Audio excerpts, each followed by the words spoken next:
గొల్లియాతు చాలా పెద్ద వయసులో కూడా ఏంటంటే విద్యాభ్యాసాన్ని చేసినవాడు, అంటే యుద్ధంలో ఆరితేరినవాడు. అయితే ఆయన మహా ఆజానుభావుడు, దాదాపుగా 10 అడుగులు ఉంటాడు. 10 అడుగులు ఉంటాడు.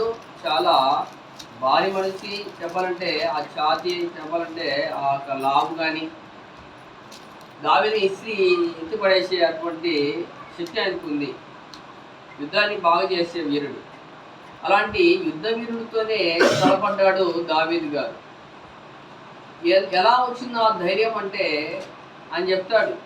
దావీదు గారు ఏమంటాడు? దావీదు గారు ఏమంటాడంటే, సౌలు గారు నువ్వు పోలేవు కదా, నువ్వు బాలుడు కదా అంటాడు.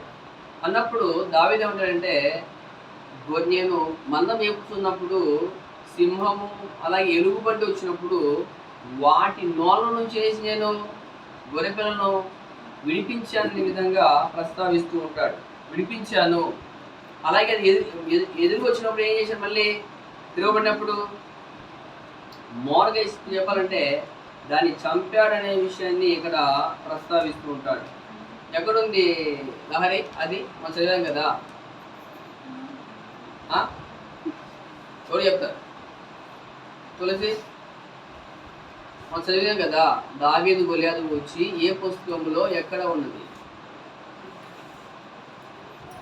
ఎవరు చెప్తారు?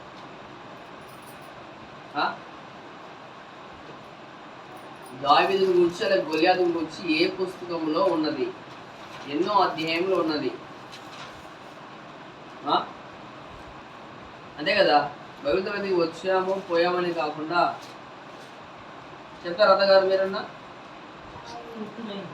లేదా? ఉదయిస్తావా?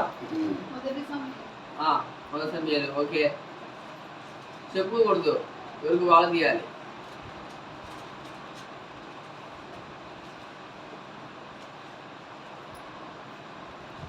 మొదటి సమయాలు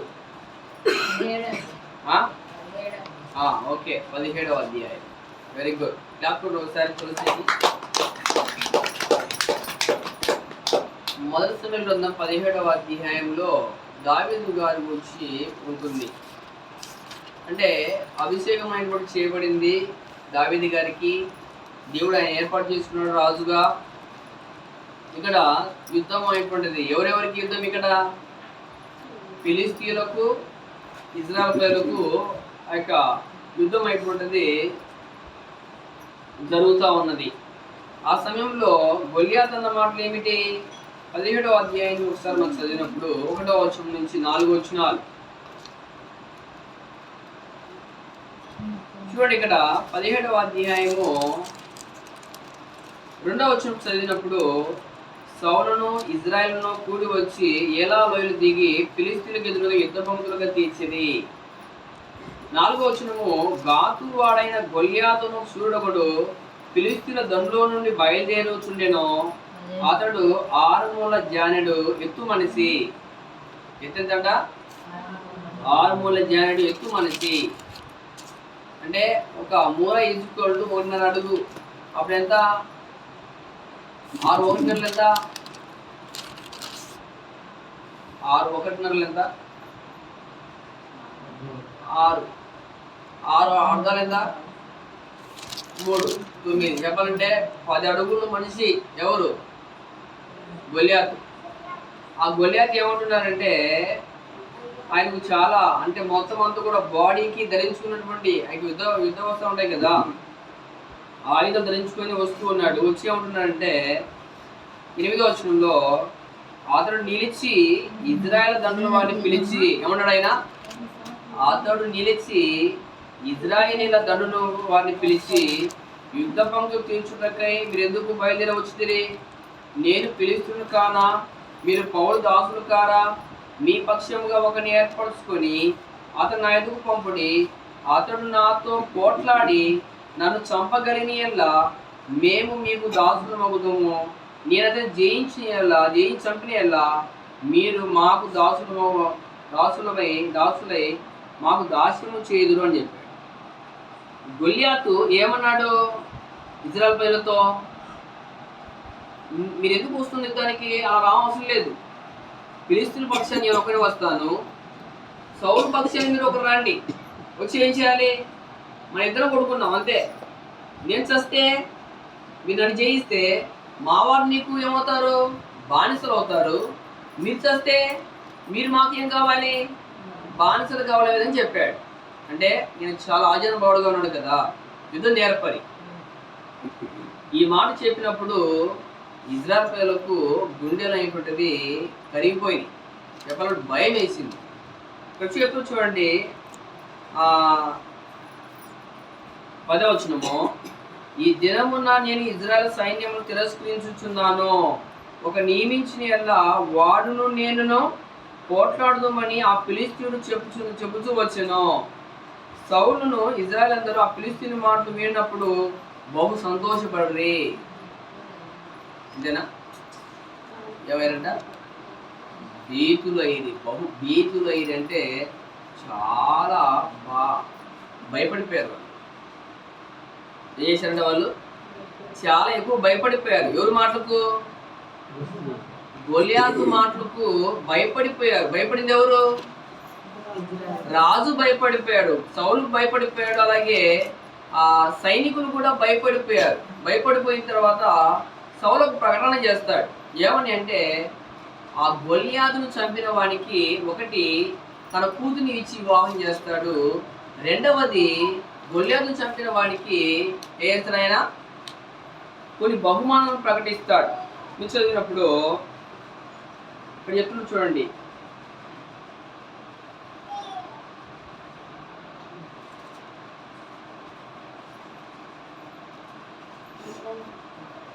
పదిహేడవ అధ్యాయము. ఇక్కడ అడుగుతూ వస్తున్నాడు దావీదు గారు. అడుగుతూ వచ్చినప్పుడు 25వ వచనం, ఇజ్రాయేలులో ఒకడు వస్తున్న ఆ మనిషిని చూసిదిరే, నిజంగా ఇజ్రాయేలును తిరస్కరించుటకై వాడు బయలుదేరుచున్నాడు, వాడిని చంపిన వానికి రాజు బహు ఐశ్వర్యము కలుగు చేసి తన కుమార్తెనిచ్చి చేస్తారంట, పెళ్లి చేసి వాని తండ్రి ఇంటి వారిని ఇజ్రాయేలులో స్వతంత్రులుగా చేయనగా దావీదు అన్నాడు. అంటే ఏమిస్తారంటే, ఆయన సౌలు ప్రకటన చేసిందంటే, రాజు గొలియాతును చంపిన వానికి ఒకటి తన కుమార్తెని ఇచ్చి వివాహం చేస్తాడు, ఐశ్వర్యం ఇస్తాడు, తన కుమార్తెని ఇచ్చి పెళ్లి చేస్తాడు. మూడవది ఏంటి? ఇజ్రాయేలులో బానిసత్వంగా ఉన్నప్పుడు వాళ్ళ కుటుంబాన్ని చేస్తాడు, ఆయన స్వతంత్రంగా చేస్తాడు, స్వేచ్ఛగా చేస్తాడు. అంటే 3 వాగ్దానం చేశాడు. ఎవరు? సౌలు. ఎవరైతే గొలియాతును చంపుతారో వానికి ఈ 3 వాగ్దానాలు, బహుమానాలు అన్నమాట. ఒకటి, వాని ఇల్లు చేస్తాడైనా ఐశ్వర్యవంతుని చేస్తాడు. ఒకటి, రెండవది తన కుమార్తెని ఇచ్చి వివాహం చేస్తాడు. మూడవది వాడి కుటుంబాన్ని చేస్తాడైనా స్వతంత్రులుగా చేయడం ఇప్పుడు జరుగుతుంది. ఈ విషయం దావీదు విన్నాడు. విన్న తర్వాత ఈయన బాలుడు అన్నమాట. ఏంటి వాడు వచ్చి తిరస్కరిస్తా ఉంటే మీకు కొద్దిగా సిగ్గు లేదా?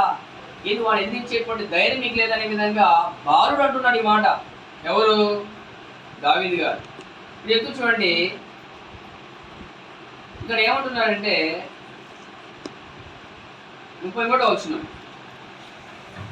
32వ వచనం చదివినప్పుడు, ఈ ఫిలిష్తీయుని బట్టి ఎవరి మనస్సులో కృంగ నిమిత్తం లేదు, మీ దాసుడు నేను వాడితో చేస్తాను పోట్లాడుతున్నని దావీదు సౌలుతో అనగా. ఏమన్నాడు దావీదు? ఎవరి మనసు కృంగన అవసరం లేదు, నేను వాడితో చేస్తాను పోట్లాడుతాననే విధంగా చెప్తున్నాడు దావీదు. 33వ వచనం, సౌలు అంటున్నాడు, ఈ ఫిలిష్తీయుని ఎదుర్కొని వాడితో పోట్లాడుకు నీకు బలము చాలదు, నువ్వు బాలుడవు. వాడు బాల్యం నుంచి విద్యాభ్యాసం చేసిన వాడిని దావీదుతో అనెను. అది దావీదు సౌలు తిట్టనెను, మీ దాసుడిని నేను నా తండ్రి యొక్క గొర్రెలను కాయచుండగా సింహము ఎలుగుబంటి వచ్చి మందులోండి ఒక గొర్రెను ఎత్తుకొని పోచుండగా నేను దాన్ని తరిమి చంపి దాన్ని నోటం చేశాను, ఆ గొర్రెను దానికి అప్పగించి వచ్చాను. అంతేనా? ఆ గొర్రెని వేసాను, విడిపించి తిని అది నా మీదికి రాదు, దాన్ని గడ్డం పడుకొని వేసేదాన్ని, దాన్ని కొట్టి చంపి తిని. దేన్నంట? సింహాన్ని చంపిన వాడు. ఎవరు? దావీదు సింహాన్ని చంపినటువంటి వాడు. అలాంటిది సింహం కంటే బలాడుడా? ఎవరు? గొల్లియాతు సింహం కంటే అంత బలాఢ్యుడే కాదు. ఎందుకంటే చాలా సింహమైనటువంటిది, చాలా రాజు అది. దీంట్లో మృగములలో, జంతువులన్నింటిలో చాలా చాలా మృగరాజు అంటారు కదా, ఆ యొక్క ప్రాంతంలోనే రాజుగా ఉంటాడు. అటువంటి సింహాన్ని గడ్డం పెట్టి కొట్టినటువంటి వాడు, చంపినటువంటి వాడు ఈ ఫిలిష్తీయుని అంతా వాడనే విధంగా చెప్తున్నాడు. ఆయన చెప్పినప్పుడు ఈ మాట ఎప్పుడైతే చెప్పాడో సౌలు ఏం చేశాడు? సౌలు అయితే వద్దని చెప్పాడు. 36 వచనం, మీ దాసుని నేను ఆ సింహం ఎలుగుబంటిని చంపితేనే, జీవంగల దేవుని సైన్యమును తిరస్కరించిన ఈ సున్నతి లేని ఫిలిష్తీయుడు వాటిలో ఒకటి దానివలగనని చెప్పాడు.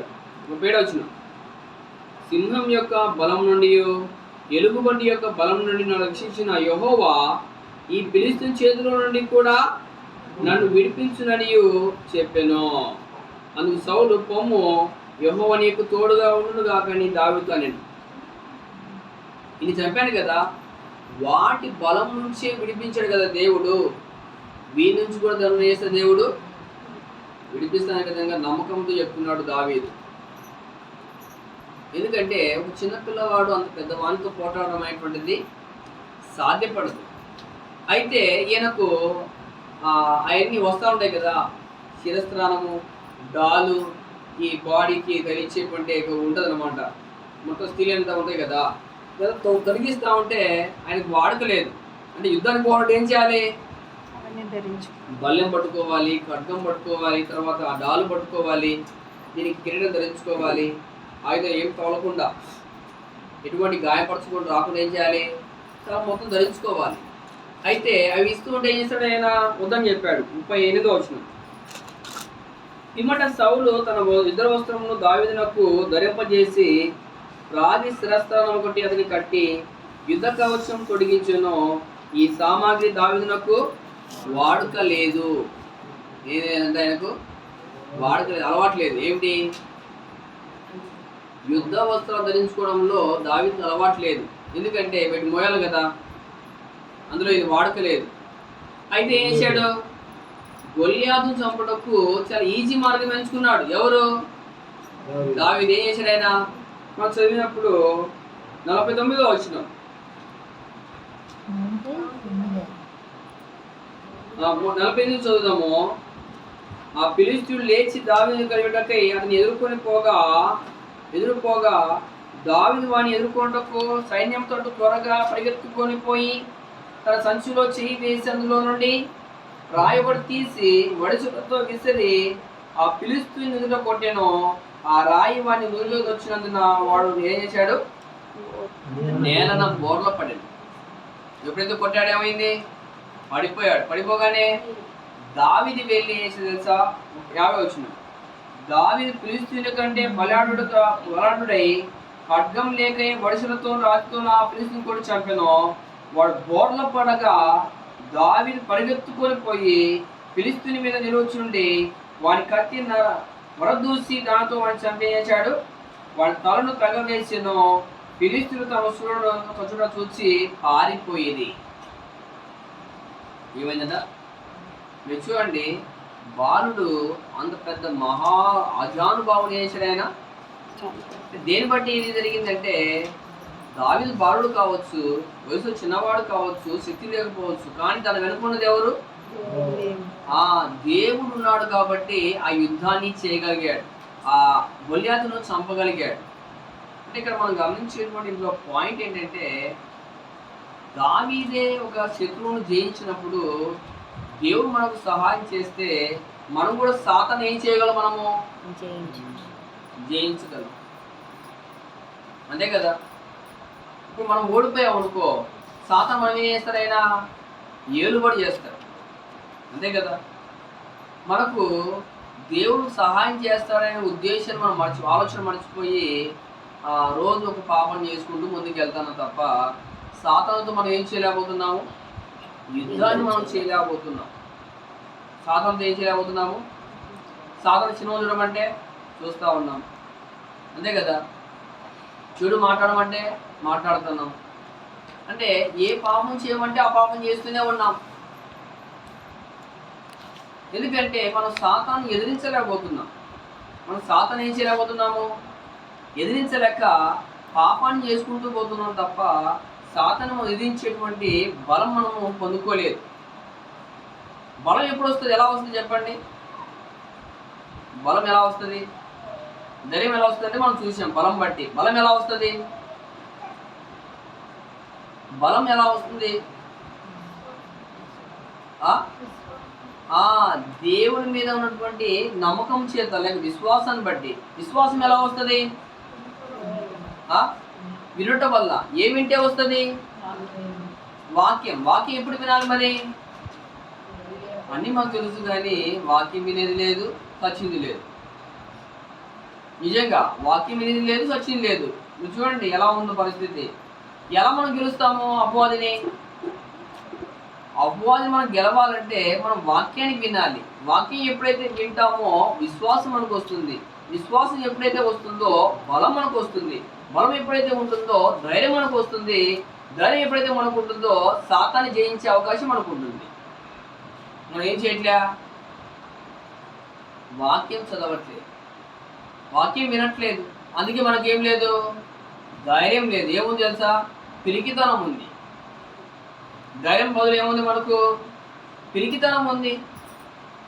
కనుక పిరికితనం గల కారణం ఏంటంటే మనం దేవుని సరిగా నమ్మలేదు. దేవుని సరిగా ఎందుకు నమ్మలేదంటే మనం వాక్యం విని వచ్చే కదా. ఇది పెద్ద మాట ఎందుకు అంటారేమో. ఆల్రెడీ ఆత్మీయ చనిపోయాము, ఇంకేం చచ్చిపోయింది చెప్పండి? అదే కదా, ఆత్మీయ చనిపోయి మనం కూర్చున్నాం ఇక్కడ. ఆత్మీయ చావకూడదు, బతకాలనే విధంగా ప్రయత్నం చేయట్లే గట్టిగా.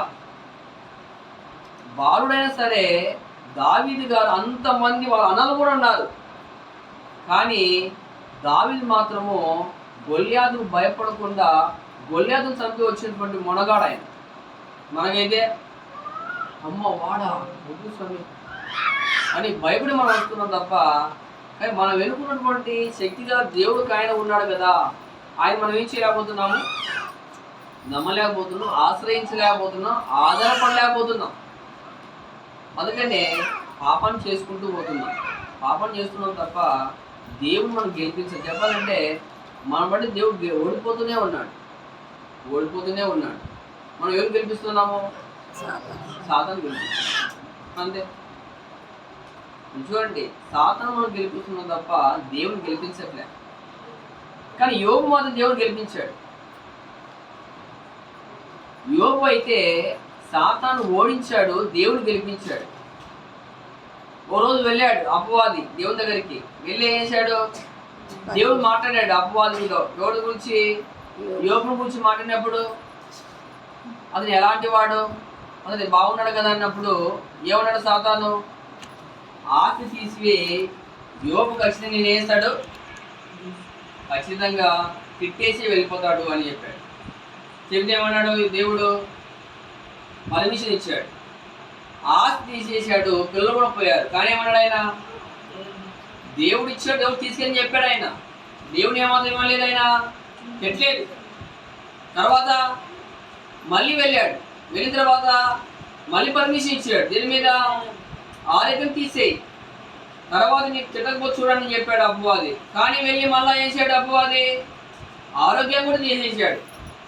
కానీ దేవుడు ఏం చేయలే, ఆయన దూషణ చేయలే. తన భార్య వచ్చింది, అడిగింది, చెప్పింది. ఏమడింది? ఇంకా యథార్థంగా ఉన్నావు కదా, మొన్న వాటి చచ్చిపోని చెప్పింది. అంటేనే అవును చెప్పింది, నిజమేనని చెప్పి ఏం చేశాడు ఆయన? వచ్చాడా? ఎవడైనా ఆమెతో దేవుని వల్ల మనం మేలే కాదు ఏం పొందాలి, కీడు కూడా పొందాలనే విధంగా చెప్పాడు తన భార్యతో. ఈ విషయంలో ఏమి యోగించలేదు, పాపం చేయలేదు. తన స్నేహితులు వచ్చారు మళ్ళీ ఆ పుండు మీద కారం వచ్చేదానికి. నువ్వు దుర్మార్గుని కాబట్టి, నువ్వు చెడ్డవాడివి కాబట్టి అందుకే నువ్వు నాశనం అయ్యని చెప్పారు.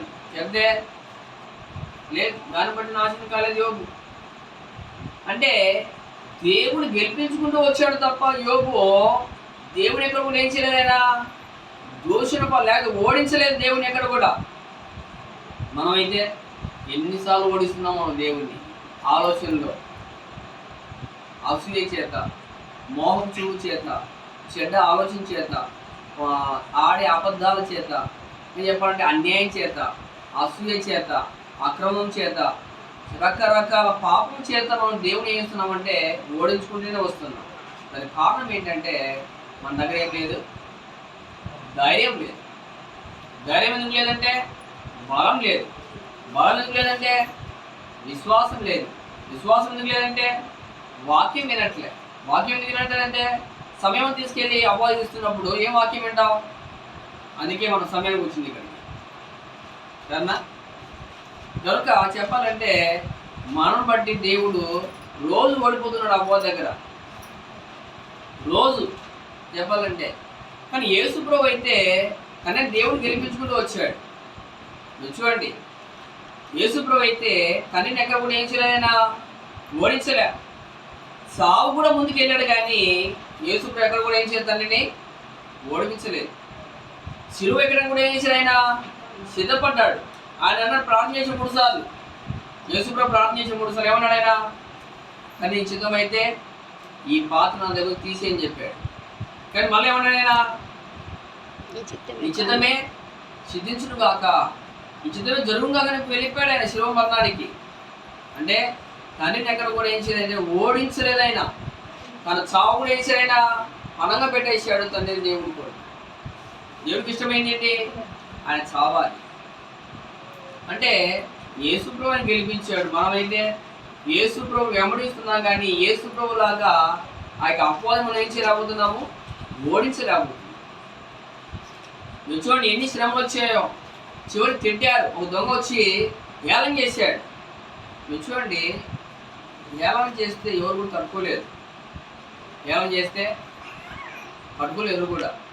నువ్వు మొన్నవే, నువ్వు పనికిరావే, నువ్వు వాళ్ళని చేస్తాను, నువ్వేం వండాకున్నావా?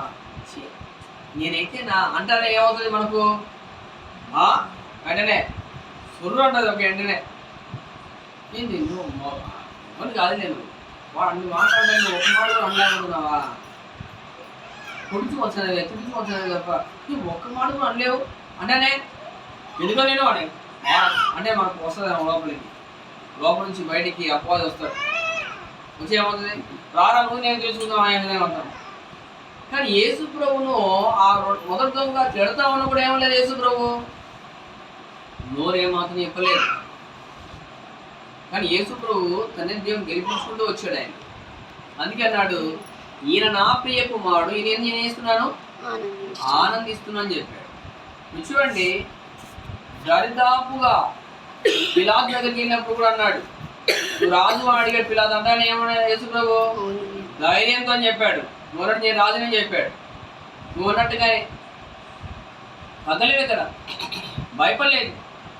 ఎందుకంటే ఆయన చెప్పాడు ఒక మాట పిలాతు గారు, నేను పర్మిషన్ ఇస్తే నా చేతుల్లో ఉన్నావంటే అన్నాడు ఆయన యేసు ప్రభు. పైనుంచి నీకు అధికారం వస్తే నాకు శిక్షించే అధికారం ఆయనకు ఉంటుంది, అంతే కదా. పేతురు గారు కూడా ఒక పేదరు దగ్గర కూడా పేదరు చెవిని అడుగుతాడు. అప్పుడు యేసు అంటాడు, ఈ తండ్రిని వేడుకుంటే చేస్తారు ఆయన 12 ఊహకర్తలు పంపిస్తారు ఆయన. అంటే చెప్పాలంటే దేవుడు పంపించే సైన్యం ఎక్కువ ఉంటుంది. అది కాదు మన పని. ఏది మన పని? అనిశ్చితం చేయడమే మన పని. అంటే యేసు ప్రభు ఎక్కడ కూడా తనే దేవుణ్ణి ఓడించలేదు, గెలిపించుకుంటూ వచ్చాడు, మహింపరుచుకుంటూ వస్తున్నాడు తప్ప ఎక్కడ కూడా ఏం చేయలేదు. ఆయన ధైర్యం ఏమంటే దేవుడు. కనుక దావీదు గారు ఆ యొక్క శత్రువుని జయించాడంటే దానికి కారణం ఎవరు? దేవుడే తన బలం. ఆ ధైర్యం ఎలా వచ్చిందంటే తనకు ఎవరున్నారు సపోర్టు? దేవుడు. సింహాలనే చంపినటువంటి వాడు, ఎరుగు బండినే చంపినటువంటి వాడు ఈ గొలియాతు అంతవాడు అని చెప్పాడు. మనమైతే ఒక్కసారి ఎప్పుడన్నా సరే సాతాను నా చేత సినిమా చూపిస్తున్నాడు కదా, చూడకుండా నేను ఆపాలనే మీద ఎప్పుడు ప్రయత్నం చేశారా? సాతాను నా చేత పాపం చేస్తున్నాడు, నేను పాపం చేయకుండా నేను ఆపాలి, నా దేవుని గెలిపించాలని ఎప్పుడు అనుకున్నారా? అనుకుంటే ఇప్పుడు చాలా బాగుంటుంది. ఓ విషయం మీరు చూడండి ఒకసారి, ఇప్పుడు ఆలోచించేద్దాం. యోహాను సువార్త 13వ అధ్యాయంలో అంటే మనం పాపం చేసే విధంగా అపవాది మనలో ఆలోచన పుట్టిస్తూ ఉన్నాడు. యోహాను సువార్త 13వ అధ్యాయం 2వ వచనం. యోహాను సువార్త 13:2. కానీ ఈ లోపల వారు భోజనం చేస్తుండగా ఆయనను అప్పగించవాలని సీమోను కుమారుడు ఇస్కరియోతు యూదా హృదయంలో అపవాది ఇంతకు ముందే ఏం చేశాడంట? ఆలోచన పుట్టించి ఉండెను. ఏం ఆలోచన పుట్టించాడు ఆ ఇస్కరియోతు యూదాకు అపవాది? యేసుక్రీస్తుని పట్టించి. అపవాది యూదా హృదయంలో ఏ ఆలోచన పుట్టించాడు అమ్మా? ఏ ఆలోచన పుట్టించాడు తులసి? ఏ ఆలోచన పుట్టించాడు? దేవుణ్ణి అప్పగించాడు. యేసు ప్రభువును అప్పగించే ఆలోచన ఎవరిలో కలిగింది? ఇస్కరియోతు యూదాలో. ఈ ఆలోచన పుట్టించింది ఎవరు? అపవాది. సాతాను. అంటే మనలో కూడా చెడు ఆలోచన పుట్టించేది ఎవరంటే అపవాది. నువ్వు చూశారు అనుకోండి, అందమైన అమ్మ చూడగానే ఏముందయ్యా చూడు, ఆశపడు, వ్యభిచారం చేసే విధంగా చెప్పేది ఎవరు? సాతానే. వెంటనే లోపల చూడగానే ఆశ పుట్టించేది వచ్చింది, ఇది దేవుని విరోధమైన కార్యం అనుకుంటే పక్కకి వెళ్ళిపోతాడు. లేదు, నువ్వు చేస్తే మంచిదే, అది ఆనందంగా ఉంటుంది అని చెప్పాడు అనుకో, వెంటనే అపవాదం చేస్తాడు, ప్రేరేపిస్తాడు లోపల. కానీ మనం ఇక్కడ దేవుని మాటను వినే విధంగా మనం లేవు. ఎవరి మాట వింటున్నామో? అపవాది మాట వింటున్నాం. అపవాది మాట వింటున్నాం తప్ప ఎక్కడ కూడా దేవుడు మనం గెలిపించట్లే. అపవాది మాటనే గెలిపిస్తున్నాం, అపవాదిని గెలిపిస్తూ వస్తున్నాం. పాపాన్ని మనం ఆపగలిగితే ఎవరు గెలిపించేటట్టు మనము? దేవుణ్ణే. కానీ మనం ఎవరు గెలిపిస్తున్నాం? రోజు ఎవరు గెలిపిస్తున్నాము? అపవాదిని గెలిపించుకుంటూ వెళ్తున్నాం, అంతే. అపవాది చేస్తూనే ఉన్నాం మన చేత. మరి చెప్పాలంటే మనకు అపవాదిని అపవాదిని జయించాలంటే ఏముండాలి మనకు? అపవాదిని జయించాలంటే మనకి ఏముండాలి?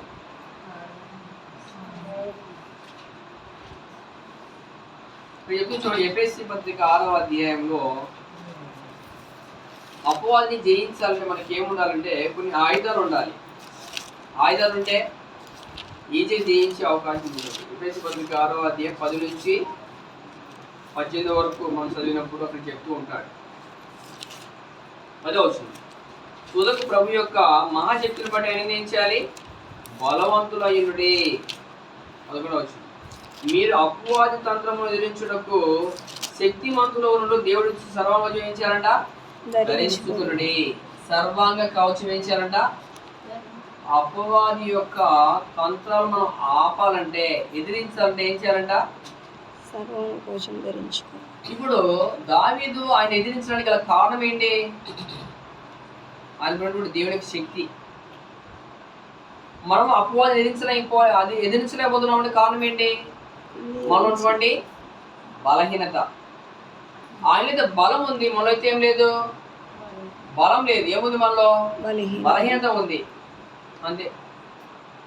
అంటే మన బలం లేవు. ఎక్కడ? దేవుడు మనం బలంగా ఉండాలి. ఎక్కడ బలంగా ఉండాలి? ఊరికే మనం ఏం చేస్తుంది సార్, లోపల బలం ఇప్పుడు మనకు లేదు. సత్స అంటారు కదా, ఊరికి దొబ్బితే పడుతుంటారు కదా, అలా ఉంది ఆత్మీయంగా. మనం ఆత్మీయంగా మనం పడిపోయే స్థితిలో ఉన్నాం తప్ప బలంగా ఉన్నటువంటి స్థితిలో మనం లేవు.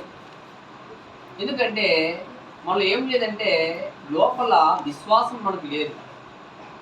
ఎప్పుడు చూడండి, కొన్ని విషయాలు చెప్తుంటారు చూడండి. 12వ వచనంలో, ఏలైనగా మనము పోరాడినది శరీరంతో కాదు కానీ ప్రధానులతోనో అధికారులతోనో ప్రస్తుత అధికార లోకనాలతో ఆకాశమండలమున దురాత్మ సంబంధించి దురాత్మలతో మనం పోరాడుతున్నాము. అపవాది యొక్క సమూహం దగ్గర మనము యుద్ధం చేస్తా ఉన్నాం. Battle with Angel of the Satan. అంటే అపవాది యొక్క దూతతో మనం చేస్తున్నాము, యుద్ధాన్ని మనం చేస్తా ఉన్నాం. 13వ వచనం, అందుచేతను మీరు ఆపద్దినమందు అని ఎదుర్చుటకు సమస్త నెరవేర్చిన వారే నిలవబడుటకు శక్తిమంతులు ఏం చేయాలి? దేవుడిచ్చు సర్వాంగ కోసం ఏం చేయాలంట? ధరించుకోవాలి. 14వ వచనం, ఎలాగనగా మీ నడుముకి ఏం చేయాలి? సత్యము గట్టి కట్టుకునండి. నడుము ఏం కట్టుకోవాలా? వడ్డానం కట్టుకోవాలా? నీతి అయిన మహిమ ఇదేనా? తొడుక్కొని. నడుముకి ఏం కట్టుకోవాలి? నిశ్చోటి ఒక వ్యక్తి నడుము కట్టుకున్నప్పుడు ఏమొస్తుంది తెలుసా అంటే దిగుతనం వస్తుంది. ఏమొస్తుంది? నడుము కట్టారనుకోండి ఎలా ఉంటుంది మనకు? హుషారు ఉంటుంది. చూడండి బాగా ఒకవేళ ఉండిపోయే మనిషి కూడా ఇక్కడ కట్టారు ఎలా ఉంటుంది? మనిషికి బలం చేకూరుతుంది. నిజంగానే దిగులుగా కట్టారు ఎలా ఉంటుంది? బలం చేకూరుతుంది. అంటే మన నడుముకి ఏం కట్టుకోవాలి? నీతిని కట్టుకోవాలి ఒకటి. రెండవది ఏం చేయాలంటే ఇంకా 14వ వచనము, నా నడుముకు సత్యమైన దద్దు కట్టుకోండి, నీతి అను మహిమను పెంచాలంట తొడుక్కోండి. నడుముకి ఏమో సత్యం కట్టుకోవాలి. రెండవది నీతి అని మహిమను తొడుక్కోండి అని చెప్పాడు. తర్వాత 5వ వచనము, పాదములకు సమాధానమైన సువార్త ఇచ్చారంట, సిద్ధమును తోడు తొడుక్కోండి నిలవబడుడి. ఇవన్నీ కాక ఏం చేయాలి? విశ్వాసం డాలు పట్టుకుని దానితో మీరు ఏం చేయాలి? దుష్టుని అగ్నిపానం అన్నింటిని ఆర్పటకు శక్తిమంతులు వదులు. తర్వాత మరియు రక్షణ స్థిరస్థానమును దేవుని వాక్యమును ఆత్మకథను ధరించుకునుడి. అంటే ఇవన్నీ మనకు ఉన్నప్పుడు ఏమవుతుందంటే అపవాదిని జయించే అవకాశం మనకు ఉంటుంది. చెప్పాలంటే అపవాదిని గెలవాలి అని ఎంతమంది ఆ కోరిక ఉంది? అపవాదిని ఓడించాలనే కోరిక ఎంతమందికి ఉంది? ఒకసారి చూద్దాం. అపవాదిని నేను ఓడించాలి, అపవాది మాట నేను వినకూడదు, దేవుని మాటే వినాలి అనే వాళ్ళు ఎంతమంది ఉన్నారు? ధైర్యం ఉందా మీకు? ధైర్యం ఉందా? అయితే దేవుడు మీకు పరీక్ష పడతాడు. అయితే యోగు పెట్టాడు కదా పరీక్ష, ఆ పరీక్షలో పాస్ అయ్యాడు యోగు. అయితే మనం పెట్టాడు ఏమవుతుంది? నువ్వు నన్ను ఎదిరిస్తావా? నీకు ఎంత ధైర్యము? నువ్వు దేవుడు చూసుకొని నువ్వు నన్ను ఎదిరిస్తాను చెప్తా బయటికి వా అన్నాడు. వెంటనే ఏం చేస్తాం మనము? వెంటనే నిజంగా అపవాదిని ఎదిరించాలనుకున్నప్పుడు మనం నష్టపోయేది చాలా ఉంటాయి. గుర్తుపెట్టుకోండి, అపవాదిని ఎదిరించాలనుకున్నప్పుడు మనకు నష్టపోయేది చాలా ఉంటాయి. అందుకని అపవాదిని ఎదిరించడానికి ఏం చేశాడు? యోగు కూడా ఆస్తి పోగొట్టుకున్నాడు, తన పిల్లలకు ప్రాణం పోగొట్టుకున్నాడు, తర్వాత ఆరోగ్యం పోగొట్టుకున్నాడు. చూస్తే మనకు ఇంతైతే అపవాదం ఎదిరించదు లేని అనుకుంటాం మనం. కానీ ఇన్ని పోగొట్టుకున్నా కూడా దేవుడు ఏం చేశాడు? మన తిరిగి ఆయనకు ఇచ్చాడు. ఇది మనం గుర్తుపెట్టుకోవాలి. మన ఏది పైన కూడా మనం భయపడిన అవసరం లేదు. ఎందుకంటే మనకు ఉండే దేవుడు తోడుగా ఉన్నాడు. ఆయన ఉంటే పోయిన తిరిగి మళ్ళీ ఇచ్చే దేవుడు ఆయన. మన ప్రాణం పైన కూడా మనకి ఏమి ఇస్తాడు? ఆయన పరలోకాన్ని ఇస్తాడు. కనుక ఎవరికి మనం భయపడకూడదు? అపవాదికి మనం భయపడకూడదు. ఎవరు భయపడాలి? మనము దేవుడికి భయపడాలి. మనకు సహాయం చేసేది ఎవరు? దేవుని చిత్తం లేకుండా ఒక వెన్ను కూడా ఏం చేయదంట రాదు. అందుకనే దేవుని బలం పొందుకున్నాడు కాబట్టి దావీదు చేశాడు, గొలియాతును చంపాడు. మనమైతే ఏం చేస్తున్నాము? అపవాదిని గణపరుస్తున్నాం. నువ్వేనయ్యా దేవుడని సినిమాలు చూస్తున్నాం, నాటకం చూస్తున్నాం, తర్వాత ఒక వేస్తా ఉన్నాం, పనికి మాటలు మనం మాట్లాడుతున్నాం, బూతులు మాట్లాడుతున్నాము, ఇంకా చెప్పాలంటే అబద్ధాలు ఆడుతున్నాము, ఇంకా చెప్పాలంటే అసూయపడుతున్నాము, ఇంకా చెప్పాలంటే రకరకాల పాపం చేసుకుంటూ చేస్తున్నామంటే దేవుని ఓడిస్తున్నాము, అపవాది చేస్తున్నాం, మనము గెలిపిస్తున్నాం. మనకు దేవుని దగ్గర మన గురించి దేవుని దగ్గర ఒక మంచి పేరు ఉందా? మన గురించి దేవుడు మంచి పేరు ఉందా దేవుని దగ్గర? మనకు దేవుని దగ్గర మంచి పేరు ఉందా మనకంటే? లేదు. కానీ దేవుడు అయితే యోగుని గురించి అబద్ధం చెప్పాడు. ఏమని? యథార్థవంతుడు, న్యాయవంతుడు, దేవుని పట్ల భయభక్తులు గలవాడు. ఆయన దగ్గర ఏం తెలుసా? చెడుతనం చూడలేదు. మనం చెప్పాలంటే వీళ్ళ దగ్గర మొత్తం అంతా కూడా పాపం లేదు. ఎందుకని? నీకు ఆల్రెడీ ఉన్నట్లే కానీ వాళ్ళు ఎందుకు వాళ్ళకి పోవడం వల్ల అని అంటారు. అంతే కదా? ఆల్రెడీ నీ వశంలో ఉన్నారు కానీ వాళ్ళు నువ్వు మళ్ళా నన్ను పడించి అడగైంది నీ వశంలో ఉన్నారులే. కానీ ప్రార్థన మీద వస్తున్నా కానీ ఊరి నామకే వాస్తు అంతే. దేవుని దగ్గర మనకున్న పేరేంటి? దేవుని దగ్గర మనకున్న పేరేంటంటే వీళ్ళు 2 మధ్య ఊరికట, ఇది నామకే వాస్తు అనమాట. నిలువెచ్చగా ఉన్నారు కాబట్టి నీకనే ఉంటారు, ఎందుకు కానీ అనే విధంగా ఉంది అంతే. అంతే కదా, ఇంకేముంది? ఆ దేవుడు మన గురించి ఆలోచన చేస్తే వీళ్ళ ఊరికి ఊరికి ఆదివారం ప్రార్థనకు వస్తారు, బుధవారం ప్రార్థనకు వస్తారు, కానీ ఎవరు ఎదిరించట్లేదు. చేసేది చేస్తా ఉన్నారు, డబ్బులు పొందారు కానీ ఏం చేస్తున్నారు? పాపాన్ని చేస్తున్నారు తప్ప నీతిని చేయట్లేదు కదా. అదే ఆలోచన ఆయన ఉండేది. ఇంకేముంటుంది? అందుకేమంత వేరే ఉంటుందా? ఏముంటుంది? చేసిన పాపాన్ని మనం చేస్తున్నాము, తిడుతూనే ఉన్నాము, కొట్టడుతూనే ఉన్నాము, అబద్ధాలు ఆడుతూనే ఉన్నాము డబ్బు కోసము. రకరకాల మనం పాపం చేసుకుంటే పోతుంది తప్ప ఆ పాపాన్ని మనం ఏం చేయట్లేదు. కాబట్లే మనం పరలోకం కావాలి. పరలోకం కోసం ఏం చేయాలంటే ఆ యొక్క దేవుడు గెలిపించడం కోసము ప్రాణం వేసాయన దావీదు గారు ప్రాణం పోగొట్టుకునే ప్రయత్నం కదా అది. ఎందుకంటే ఆ గొల్యాత్ అనేవాడు చాలా ఆచారభావుడు. అంతటి వాడిని భయపడలేదు చూసి. దేవుడు తనకు తోడుగా ఉద్దేశంతో వేసి ఆయన ధైర్యంగా వెళ్ళాడు. ఎవరితో పోటీపడ్డాడు? ఆయన ఢీకొట్టాడు, గొల్యాతును ఢీకొట్టాడు. మనం ఎదురుగా అలాగే ఉన్నాడు. గొల్యాత్ ఎవరంటే అపవాది. గొల్యాత్ కూడా ఉన్నాడు, మన పక్కనే ఉన్నాడు. వాక్యాన్ని కూడా వినయకుండా చేస్తున్నాడు అపవాది. కనుక గొల్యాతు కానీ ప్రమాదకరమైన ఎవరంటే అపవాది. కనుక అపవాది మనం ఏం చేయాలి? జయించే వారంగా ఉండాలంటే సత్యమైన దడ్డు నడుము కట్టుకోవాలి, నీతిని మహిమను మనం తొడుక్కోవాలి. తర్వాత పాదాలకు ఏం చేయాలంట? సమాధాన సువార్త సిద్ధమైన తొడుక్కోవాలి. తర్వాత విశ్వాసం డాలు పట్టుకోవాలి. రక్షణ స్థిరత్వం ఏం చేయాలి? మనము ధరించుకోవాలి, ఆత్మకట్టుగా పట్టుకోవాలి. ఏం చేయాలి? అపవాదితో ఎదిరించాలి. ఎదిరించడం అంటే ఏంటంటే సినిమా చూడకుండా, నాటకం చూడకుండా, ప్రార్థన చేసుకుంటూ, వాక్యాన్ని చదువుకుంటూ, భక్తిలో ముందుకెళ్తూ, తేలిన వారికి వాక్యం చెప్పి వస్తే నువ్వు అపవాదం జయించినట్టు అంతే, ఇంకేం లేదు. ఈ పనికి వాళ్ళు పక్కన పెట్టండి. దేవుని కొరకు మీ పని చేస్తే నిజంగా అపవాదం మీరు ఏం చేస్తున్నారు? జయించగలిగే వారిగా అవుతారు. కనుక మీకు ధైర్యం ఉందా? సరే, నేను అడుగుతాను, చెప్పండి. పాపం చేస్తున్నాం కదా, ఆ పాపం ధైర్యం ఒప్పుకునే ధైర్యం ఉందా? చేసే పాపాన్ని ఈ పాపం చేస్తున్నానండి నేను చేయని విధంగా ఒప్పుకునే ధైర్యం ఉందా?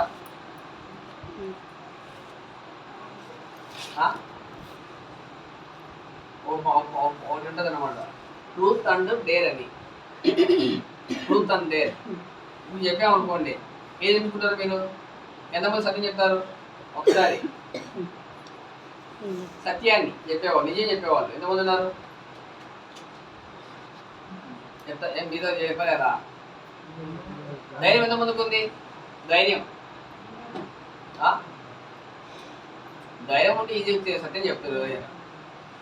అర్థమైందా? ధైర్యం లేకపోతే చెప్పలేరు. ధైర్యం ఉంటే సత్యం ఈజీ బయటకు వస్తుంది, ధైర్యం లేకపోతే అబద్ధం బయటకు వస్తుంది. అడిగమంటారా ఎవరన్నా? వదిలేండి, మళ్ళీ మూతులు మాట్లాడుతుంది. కానీ ఏమవుతుంది కానీ దేవుని దగ్గర సాధించుకొని సిగ్గుతోనే భయపడుతూ దేవుని దగ్గర ఏం చేయాలంటే పాపాన్ని గురించి అడగండి. ఎందుకంటే సుంకరైన వ్యక్తి దేవుని దగ్గర వెళ్ళినప్పుడు రోము కొడుకుంటూ వేసాయన పాపాన్ని గురించి అడిగాడు. అడిగి వేసాయన బతిమాలుకున్నాడు, అని క్షమించాయని అడిగాడు. తర్వాత నీతిమంతుడిగా వెళ్ళాడు ఆయన. కనుక మనం కూడా ఏం చేయాలంటే దేవుని దగ్గర పాపాన్ని ఒప్పుకుంటే ఆయన క్షమిస్తాడు, అపోలు జయించే విధంగా మనం సహాయం చేస్తాడు. దేవుడు ప్రార్థన చేసుకుంటాడు.